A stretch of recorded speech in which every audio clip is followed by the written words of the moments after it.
शांति। ओम शांति। सुनते हैं आज की मीठी मुरली मीठे बाप दादा से। बाबा कह रहे हैं, मीठे बच्चे, गृहस्थ व्यवहार में रहते सबसे तो निभाना है ना, किसी को छोड़ना नहीं। चाहे कोई कितना भी बुरा बोले या करे, गृहस्थ व्यवहार में रहते हुए सबसे तो निभाना है। नफरत नहीं करनी, किसी से भी नफरत नहीं करनी। कमल फूल के समान पवित्र बन। कमल का फूल कीचड़ से ही रस लेता है और खिलता है। कीचड़ में ही खिलता है, लेकिन खुद कीचड़ नहीं बनता, कमल का फूल ही रहता है। ऐसे ही हमारे आसपास चाहे कैसी भी आत्माएं, चाहे कितना भी वो हमसे नफरत करे, घृणा करे, मारे पीटे तक, गालियां दे, कुछ भी करे, हमें बहुत इल्जामों से भर दे, लेकिन हमें नफरत नहीं करनी। क्योंकि हमसे कौन प्यार कर रहा है? हमको भगवान प्यार कर रहा है, उनको नहीं कर रहा। उनको नहीं मिला, हमको भगवान मिला। तो आज का प्रश्न है, तुम्हारी विजय का डंका कब बजेगा? वाह वाह कैसे निकलेगी? उत्तर है, अंत समय, जब तुम बच्चों पर माया की ग्रहचारी बैठना बंद हो जाएगी। माया की ग्रहचारी बैठना माना, जब माया की ग्रहचारी बनती है तो हम रूठ जाते हैं।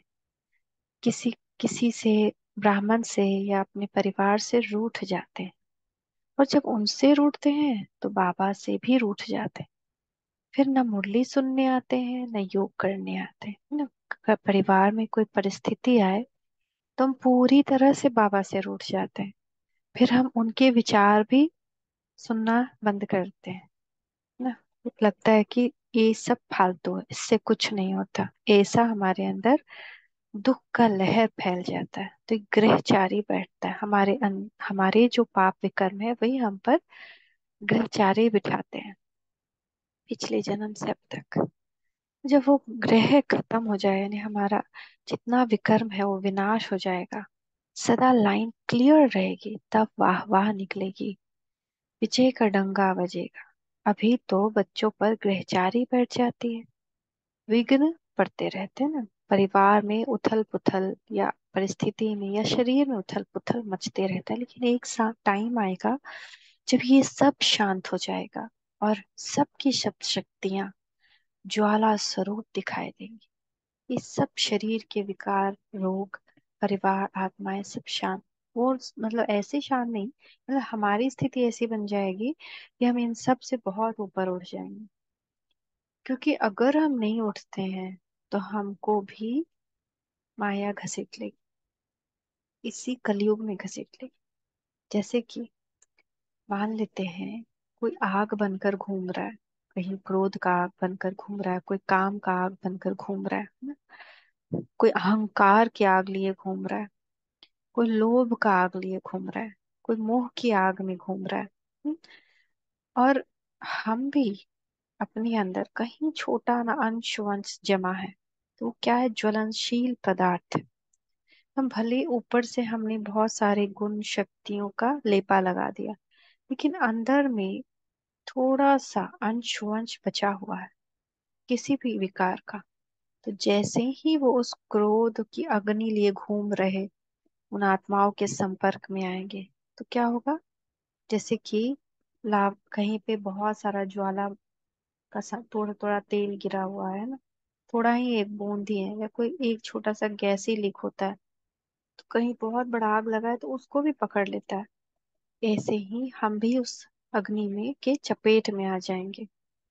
तो ये बहुत इंपॉर्टेंट बाबा बार बार बताते हैं कि अंश वंश भी बाकी ना रहे। उसका कैसे होगा? योग के द्वारा। नहीं तो हम भी बहुत ही बहुत दुख के, जैसे कि खाई में गिर जाएंगे।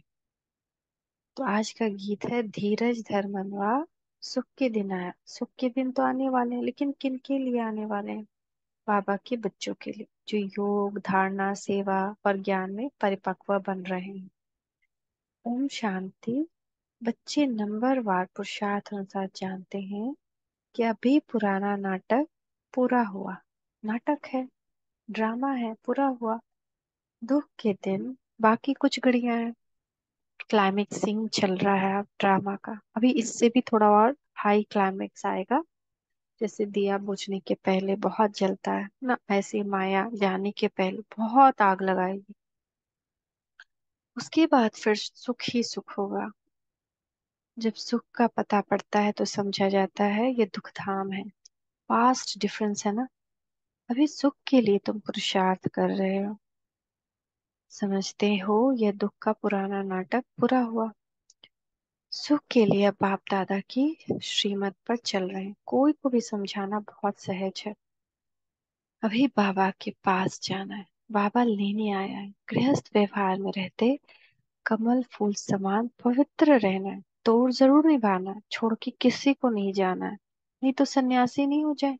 जैसे सन्यासी घर से उब करके भाग जाता है, वैसे घर से उब कर नहीं भागना है, सबसे तोड़ निभाना है, चाहे कोई परिवार का आत्मा कैसा भी हो, है ना। हमको उसके जैसे नहीं बनना।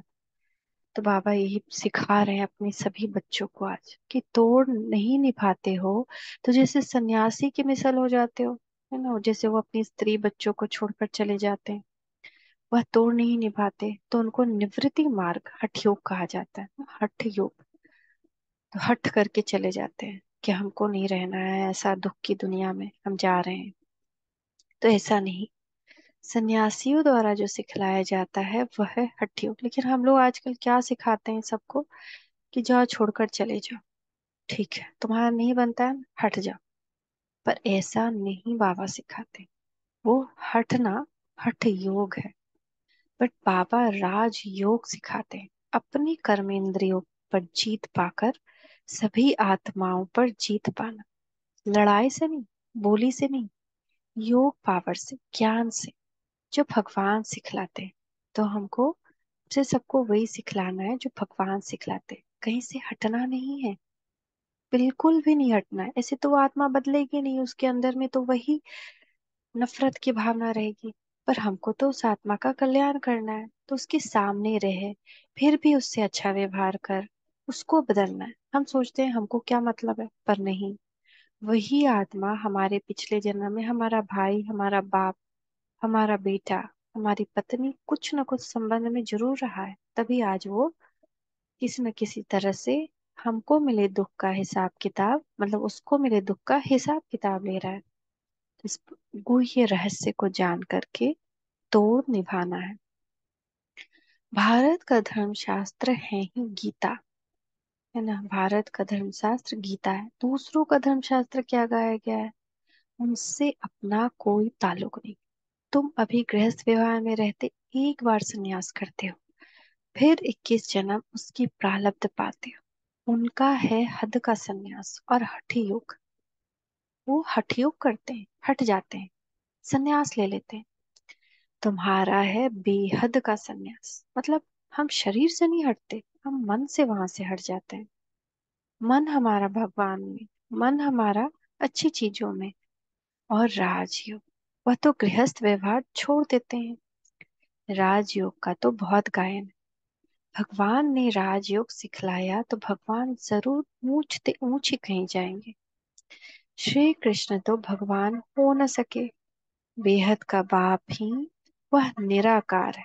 बेहद की बादशाही वह दे सकते हैं। सन्यासी क्या होते हैं, सन्यासी के घर परिवार में अगर आप जाएं, जिसकी स्त्री दुख में है, जिसका परिवार दुख में है, जिसका भाई दुख में है ना। मान ले भाई ने ही कुछ कहा और कोई घर से निकल गया, या किसी परिवार के किसी सदस्य ने कहा, तो वो क्या सोचते हैं, उसको छोड़कर चला गया, डरपोक था, है ना, कायर था, हमारी बात और व्यवहार को ही छोड़कर चला गया। तो कोई भी जो अपशब्द सुनाता है वो कभी ये नहीं चाहता है कि कोई हमको छोड़कर चला जाए। लेकिन वो अपने अंदर के उठ रहे उस उद्विग्नता को, बेचैनी को, जो वो नहीं जानता कि क्यों आ रहा है, क्यों उसको उस आत्मा के प्रति इतनी शिकायत हो रही है, जबकि बात कोई शिकायत की नहीं, वो भी नहीं जानता। क्योंकि वो पिछले कर्मों के प्रभाव में है। पिछले जन्मों के कर्मों के प्रभाव में है। जैसे कि अगर एक एग्जाम्पल, जैसे मेरा और मेरा बेटा का रिश्ता, तो मेरा बेटा कोई ऐसा गलत कर्म नहीं कर रहा जिसपे हमको क्रोध आए, लेकिन फिर भी हमको बहुत अपार क्रोध आ रहा है, तो देखने वाला क्या सोचेगा कि अरे, ये बच्चा तो कितना मासूम है, कितना अच्छा है, फिर ये इसकी माँ इस पे इतना क्रोध क्यों कर रही है, क्या किया है ये बेचारा। अगर बचपन है तो खेलेगा नहीं क्या, हट नहीं करेगा क्या, पर इस पे इसको इतना क्रोध क्यों आ रहा है। ऐसे ऐसे दूसरे के विचार चलेंगे या उसके विचार चलेंगे कि मेरी माँ कितनी बुरी है, हमको कितना डांटती है, ऐसी माँ छी हमको नहीं चाहिए, मेरी माँ गंदी है। तो ऐसे उसके उसके विचार आए। तो हर एक आत्मा के साथ ऐसा बनता है रिश्ता। तो आज सब लोग अपना अपना हिसाब किताब चुकता कर रहे हैं, चाहे भाई हो, बंधु हो, बहन हो, जीजा हो, या फिर साला हो, या फिर माँ हो, बाप हो, अपना बेटा हो, अपनी बहन हो, या पड़ोसी हो, डॉक्टर हो ना, कभी कभी डॉक्टर से भी हमको बहुत सुनना पड़ता है, बहुत सारे टीचर हो। तो हर एक जो भी हमारे संबंध संपर्क में है, वो अपना हिसाब किताब पिछले जन्म का ले रहा है। तो उसको भी नहीं पता कि वो क्यों छोटी छोटी बातों पर ऐसे बेचैन है, इसे बिल्कुल अनकंट्रोलेबल है, क्योंकि वो कर्मेंद्रिय जीत आत्मा नहीं है, वो बाबा का बच्चा नहीं है, वो योग नहीं करी, वो तो और ही निगेटिविटी में है, वो तो और ही विकार में है। उसके अंदर काम की, क्रोध की, लोभ की, मोह की, अहंकार की अग्नि जल रही, तो कितनी अग्नि से जल रहा है। ऐसे में जब हमको परमात्मा का साथ मिला है, तो उसका फायदा उठाना है।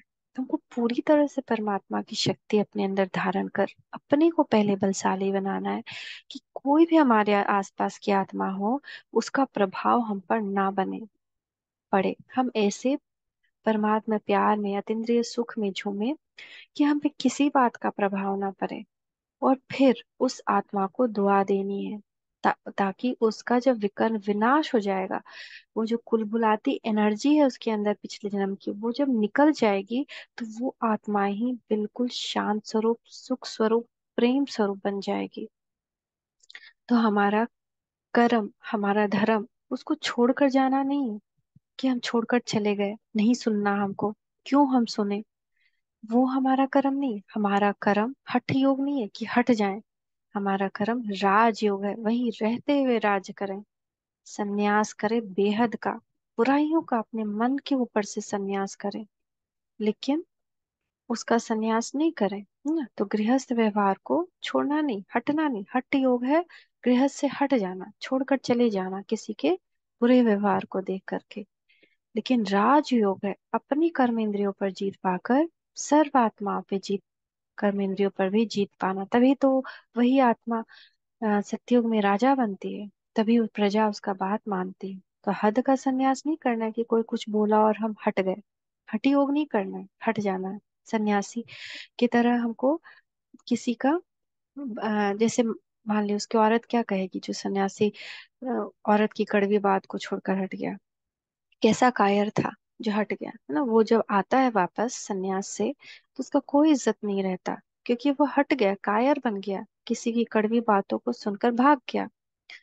लेकिन ऐसा बाबा हमको नहीं सिखाते हैं। तो साफ साफ आज बाबा ये बात कह रहे हैं कि तुमको गृहस्थ व्यवहार में रहकर फूल समान पवित्र रहना, तोड़ जरूर निभाना है।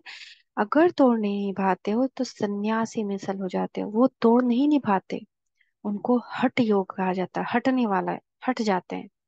सन्यासी द्वारा जो सिखलाया जाता है वो हठ योग है। हम राजयोग सीखते हैं, भगवान सिखला रहे हैं। तो दूसरे धर्म शास्त्र से हमारा कोई ताल्लुक नहीं, हम अभी गृहस्थ व्यवहार में रहते। एक बार सन्यास करते हो, कैसा सन्यास, बेहद का सन्यास, बुराइयों का सन्यास, विकारों का सन्यास, कि हम बुरी बात सुनते हुए भी उसको ना सुने। 21 जन्म उनकी प्रारब्ध पात्र, तभी हमको 21 जन्म का प्रारब्ध मिलता है। उनका है हद का सन्यास हठयोग, तुम्हारा है बेहद का सन्यास राजयोग। वह तो गृहस्थ व्यवहार छोड़ देते हैं, राजयोग का तो बहुत गायन है। भगवान ने राजयोग सिखलाया, तो भगवान जरूर ऊंचते ऊंच की को ही कहेंगे। श्री कृष्ण तो भगवान हो न सके, बेहद का बाप है ही वह निराकार, बेहद की बादशाही वही दे सकते हैं। यहाँ गृहस्थ व्यवहार से नफरत नहीं की जा सकती। न गृहस्थ व्यवहार से नफरत करना है और ना ही किसी आत्मा से नफरत करना है। बाप कहते हैं कि अंतिम जन्म गृहस्थ व्यवहार में रहते पवित्र बनो, यही तो टफ काम है। इसी पर तो जीत कर आत्मा 5,000 वर्ष के लिए जीत जाती है। यही लास्ट जन्म तो हमको अंतिम पड़ाव में दुख मिलता है।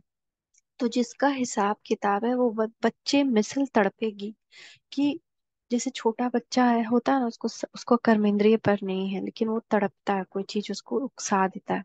ऐसे ही आत्माएं अपने पिछले जन्मों के कर्म के प्रभाव में तड़पेंगी, गालियां देंगी, मारने पे उतारू आएंगी, कुछ भी करेंगी, लेकिन वो विकार में है, वो 5 विकारों के अग्नि में जल रही हैं।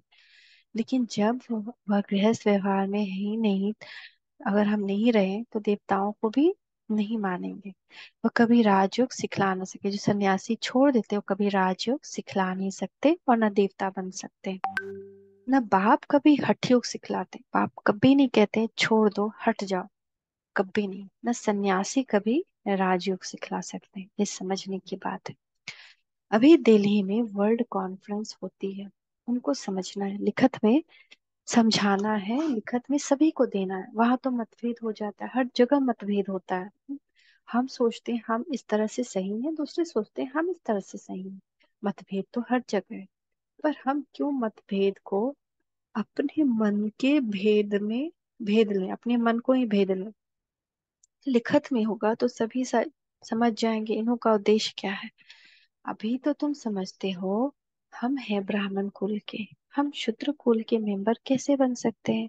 वह विकारी कुल में हम अपने को कैसे रजिस्टर्ड कर सकते हैं, इसलिए ना कर देते।